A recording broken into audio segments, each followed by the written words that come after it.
I do agree that the majority of women struggle with accountability, especially coming from a man, because it can come off very harsh, right? Hmm. I think I did say it earlier and you hadn't come on yet, Trigger Mike, but I was saying that women do fear rejection, fear putting themselves out there, and all of this stuff. And I think accountability is another aspect of that, where Hmm. accountability can come off as rejection, right? So I agree with the majority of what you said. However, I don't know that women are asking for grand gestures. I think there's a certain level of complacency.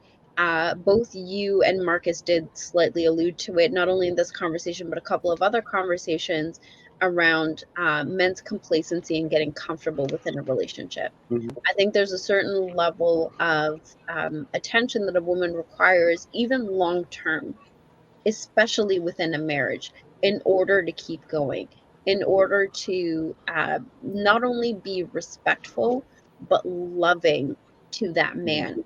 I think that most women's fear in a marriage, not just a relationship, but more so in a marriage, is that you get to that point where you're empty nesters and you have no idea who this person is. You've grown so far apart that, like, it doesn't even feel like partnership, submission, cooperation, whatever it is that y'all started off with, right?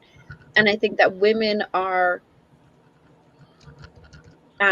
inefficiently communicating. I want to be paid attention to. I want to feel like this is still commitment outside of just paying the bills.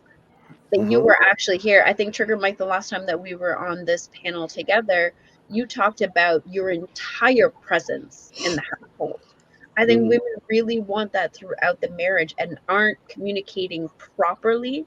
They're doing it more so with reprimand. Like you were saying, they're using divorce as a tool to say, hey, I'm here too. I'm in this marriage too. I'm not just a child in this marriage, but I am your wife and I want to be treated as such. And I think so many men have become complacent within their marriages that they're just like, well, you have a home, you have food in the fridge. Yeah, I'm taking care of the bills. Like, what more do you want from me? And they're forgetting the fact that this person is actually making all of these sacrifices for them as well. And there's this lack Hmm. of appreciation of both parts where women are just like, done. I'm done.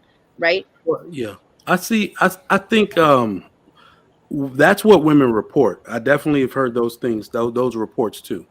I think the modern Western woman actually wants too much. I think she miscategorizes some of the priorities in marriage and the realities of marriage. The reason I would say that is that we realize that some women would kill to be with American men. I think we talked about this last week. There are some women who have men who are wholly submitting to them and faithful to them. They can't even keep a stable job in other countries because work is so intermittent, right? So they're looking at it like this guy has a job. He goes to work every day because they understand the primary purpose of marriage for women is survival. It's not happiness. It's survival. That is the Western woman's problem. We think it's about happiness. You find joy. We're trying to live in the dopamine generation, and women are asking their husbands to supply their endless hits, supply them crack through endless dopamine hits like Instagram does. That is not our intended purpose. And that's why we will fail you. We absolutely will fail in that respect every single time because we're not here to supply crack to women. We're here to be providers and we're here to support that family dynamic so we can actually achieve fulfillment and joy through our service. At some point, that's why I realized at some point when the children are gone, um, when grandparents move in, they get old, we were going to have to redefine and rekindle what it is to be in that marriage, right? And maybe start doing things with each other. But I think women, no matter what you ask them, they are unfulfilled. Here's why: the men of today are more amenable to every single female desire. Most of these men were raised by women. They have no problem washing dishes if their woman asks. They have no problem watching the kids if their woman asks, so on and so forth. And these women divorce these type of men more than they have divorced any man in history. So I think that stat speaks for itself. Nothing a man can do can actually please a woman. It's funny. The more y'all search for happiness, the more unhappy you actually become. I give a I got. little pushback with that, Mike, in terms of the divorce and back then.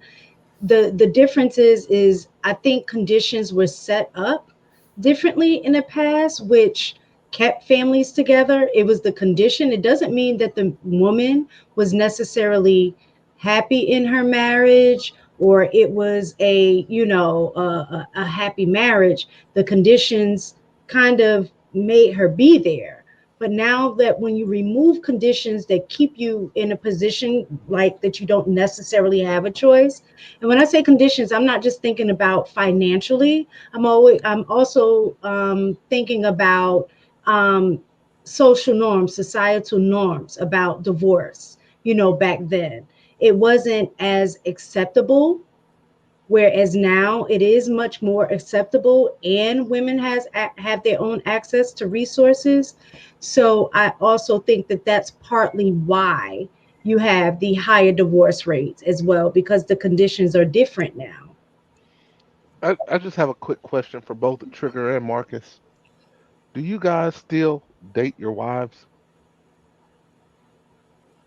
Do you still Absolutely. do you I still still I still like my wife, so that'll continue for the foreseeable future. well, well, While I still like her, right? what People I'm be like, "Do you asking love your is wife?" Of course I do, but do I what like her? That's a different question. the things you did to get her to say I do you still do them after she did? Mm. Okay, so for me, I had experience dating women before my wife, and I understood one thing: consistency is the key. So I wasn't gonna start doing something that I was unable to maintain. And Yeah. I've been real. And if it's something outside of the purview of something I can maintain, I make that shit abundantly clear. Like this is not how we moving forever. This is a you know what I mean?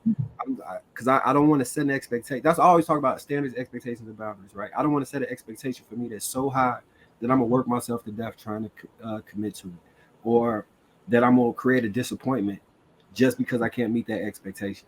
So I try and cap things and with foresight plan for eventual things. And I absolutely tap that ass when she walked by. I absolutely like, damn, you know what I'm saying? I see you, that ass poking out the. I do all of that shit all Yeah. day. You know what I'm saying? I'm still flirting like we in high school. Because I believe like when I be hearing men talk about they don't get sex from their wives and all that stuff, I never had that issue. But the whole day continual foreplay because I'm gonna be talking to you. I'm gonna be, you know what I'm saying? Like just I'm brushing up behind you playfully. We all of that stuff is gonna be a continual thing, even with the kids.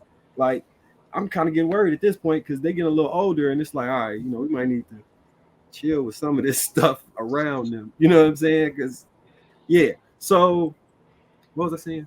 Yeah, I still do it though. I still do it. I don't think it should ever stop. Honestly.